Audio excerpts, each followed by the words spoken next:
الحمدللہ رب العالمین والصلاة والسلام علی سید الانبیاء والمرسلین وعلی آلہ واصحابہ وعلی کل من تبعہم بإحسان الی یوم الدین، اما بعد۔ بسم اللہ الرحمن الرحیم۔ محترم سامعین کرام،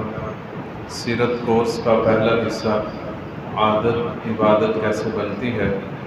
اس کا آج ہم سبق نمبر 16 پڑھ رہے ہیں، جس کا عنوان ہے صلہ رحمی۔ انسان کی روزمرہ زندگی میں، اس کے معمولات میں، اس کی عادات میں یہ بات شامل ہے کہ وہ رشتہ داروں سے اپنے تعلقات نبھاتا ہے، لیکن رشتہ داروں سے تعلقات کیسے نبھانے ہیں؟ اگر ہم اپنی مرضی سے، اپنے طور طریقے سے یہ تعلقات نبھائیں گے تو یہ ایک انسانی معمولات اور عادات میں سے ایک عادت ہوگی۔ لیکن ہمارے اسلام نے جو ایک کامل، مکمل، خوبصورت دین ہے، اس نے ہمیں کچھ تعلیمات دی ہیں کہ آپ نے اپنے رشتہ داروں سے کس طرح تعلق نبھانا ہے۔ اگر ہم ان تعلیمات کا خیال رکھ کر اس کے مطابق تعلقات نبھائیں گے تو یہ پھر ہمارے معمولات میں، ہماری عادات میں یہ صرف ایک عادت نہیں رہے گی بلکہ عبادت بن جائے گی۔ اس کے جو بنیادی طور پر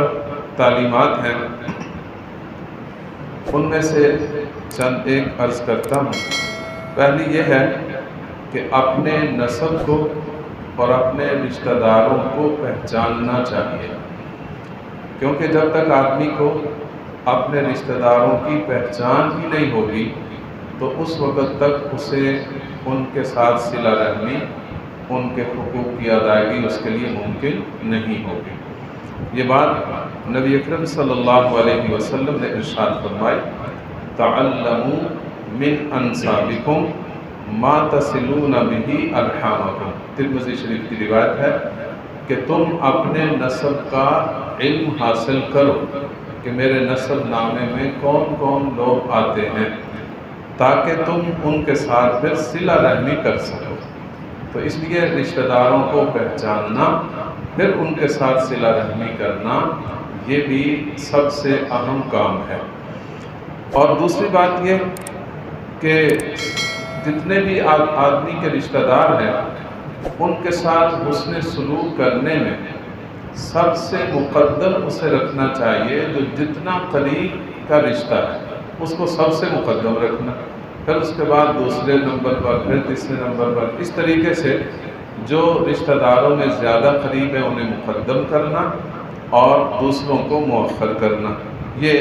نبی اکرم صلی اللہ علیہ وسلم کی تعلیمات سے ثابت ہے۔ ایک صحابی نے پوچھا، یا رسول اللہ، من احق الناس بحسن صحبہ، کہ یا رسول اللہ میری اچھی جو صلہ رحمی ہے، اچھا طور طریقہ ہے، اس کا سب سے زیادہ حقدار کون ہے؟ تو پیارے نبی صلی اللہ علیہ وسلم نے ارشاد فرمایا، امک۔ اس نے کہا کہ اس کے بعد کون ہے؟ آپ نے فرمایا ثم امک، پھر تیری ماں۔ پھر فرمایا ثم امک۔ تیسری دفعہ سوال کے جواب میں کہا کہ پھر تیری ماں تیرے حسن سلوک کی زیادہ حقدار۔ چوتھی دفعہ جب پوچھا کہ یا رسول اللہ اس کے بعد، پھر آپ نے فرمایا ثم ابوک، پھر تمہارا باپ ہے، ثم ادناک ثم ادناک، پھر اس سے جو اس کے بعد جو زیادہ قریبی ہے، پھر اس کے بعد جو زیادہ قریبی ہے۔ اس طریقے سے آدمی درجہ بندی کرے، جو سب سے زیادہ قریبی ہے اس کو پہلے حسن سلوک اور صلہ رحمی میں مقدم کرے، اور پھر اس کے بعد جو جس کا درجہ آتا ہے اس کو مقدم کرے۔ اس طریقے سے یہ پیارے نبی صلی اللہ علیہ وسلم نے ہمیں طریقہ بتایا۔ صلہ رحمی کرتے وقت یہ نہیں دیکھنا کہ کون ہمارے ساتھ اچھا سلوک کرتا ہے ان کے ساتھ ہم اچھا سلوک کریں گے، اور جو نہیں کرتا ان کے ساتھ نہیں کریں گے، نہیں، یہ ہمیشہ ذہن میں رکھنا ہے کہ ہم نے صلہ رحمی بدلہ لینے کے لیے نہیں کرنی، صرف اللہ کی رضا کے لیے کرنی۔ اور اللہ کی رضا کے لیے جب کرنی ہے تو پھر یہ نہیں دیکھنا کون ہمیں تحفے دیتا ہے، کون ہمارے ساتھ اچھے طریقے سے رہتا ہے، کس کے تعلقات اچھے ہیں۔ نہیں، سارے رشتہ دار چاہے وہ اچھے طریقے سے رہتے ہیں یا نہیں رہتے، آپ کے تحفوں کا جواب دیتے ہیں یا نہیں دیتے، آپ نے صرف اللہ کی رضا کے لیے یہ صلہ رحمی کا معاملہ کرنا ہے۔ اس کے بارے میں ابو داؤد شریف کی بہت مشہور روایت ہے جو اکثر سنائی جاتی ہے کہ من احب للہ و ابغض للہ و اعطى للہ و منع للہ فقد استکمل الایمان، کہ جس نے اللہ کے لیے محبت کی، اللہ کے لیے بغض کیا، اللہ کے لیے کسی کو دیا، اللہ کے لیے کسی کو دینے سے روکا، تو یہ چاروں کام جس نے کر لیے وہ یوں سمجھے اس نے ایمان مکمل حاصل کر لیا۔ تو اس لیے اللہ کی رضا کے لیے جو کچھ بھی کرنا ہے اللہ کی رضا کو سامنے رکھنا۔ اور پھر صلہ رحمی جو ہے یہ ایک ایسا عمل ہے کہ اللہ نے اس میں اجر و ثواب رکھا ہے۔ یہ نہیں کہ آدمی بس یہ عمل کرے اور اس کو ثواب ہی نہ ملے، بلکہ آخرت میں اس کا بہت بڑا اجر ملنے والا ہے۔ اس لیے نبی اکرم صلی اللہ علیہ وسلم نے یہ بات ارشاد فرمائی کہ الصدقۃ علی المسکین، کہ اگر آپ کسی محتاج جو رشتہ دار نہیں ہے، مسکین ہے، اس پر آپ صدقہ کرتے ہیں تو صدقۃ، وہ صرف ایک صدقہ ہوگا۔ لیکن اگر آپ کسی رشتہ دار غریب رشتہ دار پر صدقہ کرتے ہیں تو فرمایا وہی علی ذی الرحم اثنتان، کہ اس میں پھر دو اجر ملیں گے۔ ایک اجر کس چیز کا؟ کہ صدقۃ و صلۃ، ایک اس کو دینے کا اجر یہ ملے گا کہ آپ کو صدقے کا ثواب ملے گا، دوسرا اس پر اجر یہ ملے گا کہ آپ نے صلہ رحمی کی ہے، اس پر اجر و ثواب ملے گا۔ تو اس لیے صلہ رحمی کرنے میں آدمی کو اجر و ثواب کی امید رکھنی چاہیے۔ اب رشتہ داروں میں تو بہت سارے رشتے ہیں، ان میں سے اگر ہم نے صدقہ کرنا ہے، کسی کا تعاون کرنا ہے، تو کس کو مقدم کریں؟ تو نبی اکرم صلی اللہ علیہ وسلم نے اس کی بھی ترتیب بتا دی، ابدأ بنفسک، آدمی اپنی ذات سے شروع کرے، اپنے اخراجات پورے کرے، اور فتصدق علیہا، تو اس پر بھی صدقے کا ثواب ملے گا۔ فإن فضل شیء، اگر اس سے آپ کے اپنی ضروریات سے مال بچ جاتا ہے تو فرمایا فلأہلک، پھر اپنے گھر والوں پر خرچ کرے، اس پر بھی تمہیں صدقے کا ثواب ملے گا۔ پھر اگر گھر کے اخراجات سے بھی بچ جاتا ہے، فإن فضل عن أهلک شیء فلذی قرابتک، تو پھر تیسرے نمبر پر جو رشتہ دار زیادہ محتاج ہیں ان پر صدقہ کرے اور ان کے ساتھ تعاون کرے۔ یہ اس ترتیب سے جو محتاج رشتہ دار ہیں ان کو مقدم کرنا۔ پھر ایک بات جو میں نے پہلے بھی عرض کی ہے کہ عام طور پر ہماری صلہ رحمی صرف ان رشتہ داروں سے ہوتی ہے جو ہمارے ساتھ اچھے طریقے سے زندگی گزارتے ہیں، کہ لین دین میں اچھے ہیں، آنے جانے میں اچھے ہیں، اور ان کے ساتھ تعلقات اچھے ہیں، باتیں اور جو بات کرنے میں اچھے ہیں۔ ہم ان کو بڑا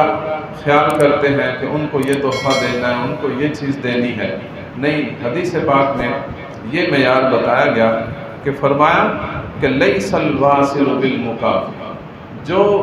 بدلہ دینے والا ہے اس کو ہم صلہ رحمی کرنے والا شمار نہیں کریں۔ اللہ اور اس کے رسول کی نظر میں وہ صلہ رحمی کرنے والا نہیں جو کسی کے احسان کا، کسی کے تعلقات کا بدلہ دیتا ہے کہ جی وہ اچھا بول لیں گے تو ہم بھی بول لیں گے، وہ کوئی تحفہ دیں گے تو ہم بھی دے دیں گے، وہ ہماری خوشی پہ آئیں گے تو ہم بھی چلے جائیں گے۔ یہ تو بدلہ ہوا، اس کو صلہ رحمی نہیں کہتے۔ صلہ رحمی کیا ہے؟ وَلَكِنَّ الْوَاصِلُ الَّذِي إِذَا قُطِعَتْ رَحِمُهُ وَصَلَهَا، کہ صلہ رحمی تو یہ ہے کہ اگلا بندہ آپ سے تعلقات ہی توڑ رہا ہے، آپ کے ساتھ رشتہ توڑ رہا ہے، آپ کے ساتھ تعلقات نبھانے کی بات ہی نہیں کر رہا، آپ پھر بھی اس کے ساتھ صلہ رحمی کرتے ہیں، یہ اصل میں صلہ رحمی۔ اور یہ بڑی مشکل بات ہے کہ اگلا بندہ آپ سے سیدھے منہ بات ہی نہ کرے اور آپ اس سے جا کر بات کریں، اس کے ساتھ اچھے طریقے سے اور اس کی خیر خواہی کریں۔ یہ ہے تو بڑا مشکل، لیکن اصل میں صلہ رحمی کہتے ہی اسے۔ لڑنے والے سے آپ نے صلہ رحمی کرنی ہے، جو پہلے ہی آپ سے اچھے تعلقات میں ہے اس کے ساتھ اچھے تعلقات کرنا، یہ در حقیقت یہ صرف ایک بدلہ دینا۔ اور خاص طور پر جو قطع رحمی کرتا ہے اس کے بارے میں نبی اکرم صلی اللہ علیہ وسلم نے ارشاد فرمایا، ایک آدمی نے آ کر عرض کیا، یا رسول اللہ، میرے رشتہ دار ایسے ہیں کہ میں ان سے صلہ رحمی کرتا ہوں، رشتہ جوڑتا ہوں، اور وہ مجھ سے رشتہ توڑتے ہیں۔ میں ان سے احسان کا معاملہ کرتا ہوں، وہ مجھ سے برا معاملہ کرتے ہیں۔ تو میں ان کے ساتھ اچھے طریقے سے پیش آتا ہوں، وہ جہالت کا معاملہ کرتے ہیں۔ تو رسول اکرم صلی اللہ علیہ وسلم نے ارشاد فرمایا، لَإِن كُنْتَ كَمَا قُلْتَ، اگر ایسا ہی ہے جیسے آپ کہہ رہے ہیں، تو پھر یوں سمجھو کہ جب تک آپ ان کے ساتھ حسن سلوک کر رہے ہیں اس وقت تک اللہ تمہاری مدد کر رہا ہے، یعنی اللہ کی مدد حاصل ہو رہی ہے تمہیں، اللہ تعالیٰ تمہارے ساتھ ہیں جب تک تم ایسا معاملہ کرتے رہو۔ اور ایسا عام طور پر ہوتا نہیں۔ آج کے سبق سے اگر ہم اس بات کا عزم کر لیں کہ ہم نے ان سارے رشتوں کو جوڑنا ہے جو ہمارے ساتھ اللہ نے رشتے جوڑ دیے، جیسے بہن ہے، بھائی ہیں، اور اسی طرح ماں باپ ہیں، ان کے آگے اعزاء و اقارب ہیں، یہ بندے نے خود منتخب نہیں کیے رشتے، یہ اللہ کی طرف سے منتخب کردہ رشتے ہیں، ان سے کبھی بھی تعلقات نہیں توڑنا، یہ اصل میں صلہ رحمی ہے۔ اسی طرح صلہ رحمی کے ساتھ ساتھ اس بات کا بھی خیال کرنا کہ اگر رشتہ داروں میں کوئی برائی پائی جا رہی ہے تو اس سے منع کرنا، اگر کوئی نیکی کا موقع ہے وہ اس نیکی میں شریک نہیں ہو رہے تو ان کو نیکی کا حکم دینا، جس کو کہتے ہیں امر بالمعروف اور نہی عن المنکر، اس بات کا اہتمام کرنا۔ اسی طرح رشتہ داری کے اندر، صلہ رحمی کے اندر اس بات کا بھی خیال رکھنا کہ آدمی اپنے ورثاء کے لیے کچھ نہ کچھ مال چھوڑ کر جائے۔ نبی اکرم صلی اللہ علیہ وسلم کا ارشاد ہے کہ اِنَّكَ إِن تَذَرْ وَرَثَتَكَ أَغْنِيَاءَ، اگر آپ اپنے وارثوں کو اس حال میں چھوڑ کر مرتے ہیں کہ وہ مالدار ہوں،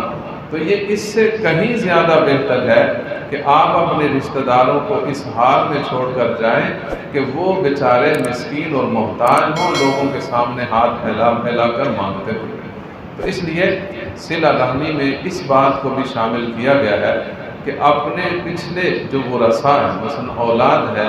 بیوی ہے، ان کے لیے اتنا مال کم از کم چھوڑ کر جائیں کہ وہ آپ کے جانے کے بعد لوگوں سے مانگنے کے محتاج نہ ہوں، بلکہ ایک عزت والی زندگی گزار سکیں، اس بات کا اہتمام کریں۔